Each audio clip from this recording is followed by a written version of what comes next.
ધોરણ 7 પ્રોજેક્ટ પ્રવૃત્તિ બુક. પાના નંબર 48 પ્રોજેક્ટ પ્રવૃત્તિ 20 પૂર્ણાંકોના સરવાળા બાદબાકી કરીએ. સંખ્યા રેખા પર આવેલ ધન પૂર્ણાંકો, ઋણ પૂર્ણાંકો અને શૂન્યના સરવાળા અને બાદબાકી તમે શીખી ગયા હશો. અહીં તમને કોષ્ટકમાં કેટલીક સંખ્યાઓ આપેલી છે.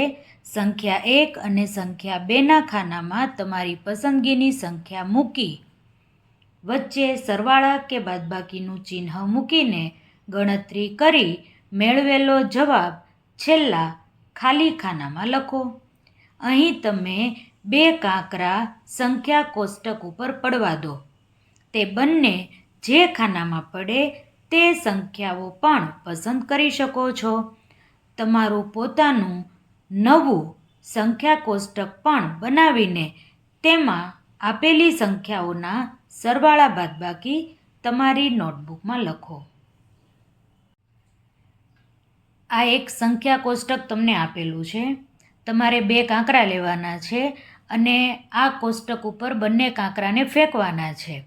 જે 2 સંખ્યાઓ આવે તે બંને સંખ્યાઓના સરવાળા અથવા તો બાદબાકી તમારે કરી અને પછી એના જવાબ નક્કી કરવાના છે. ચાલો જોઈએ. તમારે રમત રમતા રમતા જે સંખ્યાઓ આવે તેના સરવાળા બાદબાકી કરવાના છે. અહીં નમૂના રૂપે મેં અમુક સંખ્યાઓ અને તેના જવાબ લખેલા છે. તમારે તમારી રીતે જવાબ આપવાનો રહેશે. સંખ્યા પણ તમારે જાતે પસંદ કરવાની છે.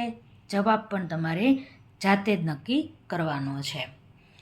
પહેલી સંખ્યા છે -2 વત્તા બીજી સંખ્યા છે 7. વત્તે ઓછે ઓછા 7માંથી 2 જાય તો 5 મળે. મોટી સંખ્યા 7 છે, તેની નિશાની વત્તા છે, તેથી જવાબ આવશે +5. 4 વત્તા ઓછા 9 વત્તે ઓછે ઓછા થાય તો બાદબાકી કરવી પડે. 9માંથી 4 જાય તો 5 વધે. મોટી સંખ્યા કઈ છે? 9. તેની નિશાની કઈ છે? ઓછાની, તેથી જવાબ આવશે -5. 3 વત્તા 11 તો સીધો સરવાળો મળી ગયો 14. 0 ઓછા 8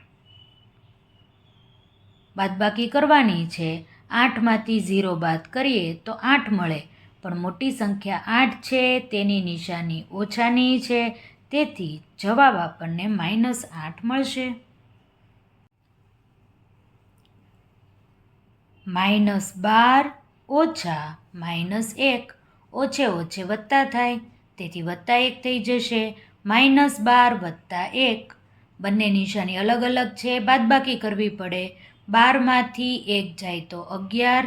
મોટી સંખ્યા 12 છે, એની નિશાની ઓછાની છે, તેથી જવાબ આવશે -11. 7 ઓછા 0 7માંથી 0 જાય તો 7 જ વધવાના છે. મારું સંખ્યા કોષ્ટક. તમે તમારી રીતે એક સંખ્યાઓનું કોષ્ટક બનાવી શકો છો. જરૂરી નથી કે આવું જ બનાવવું.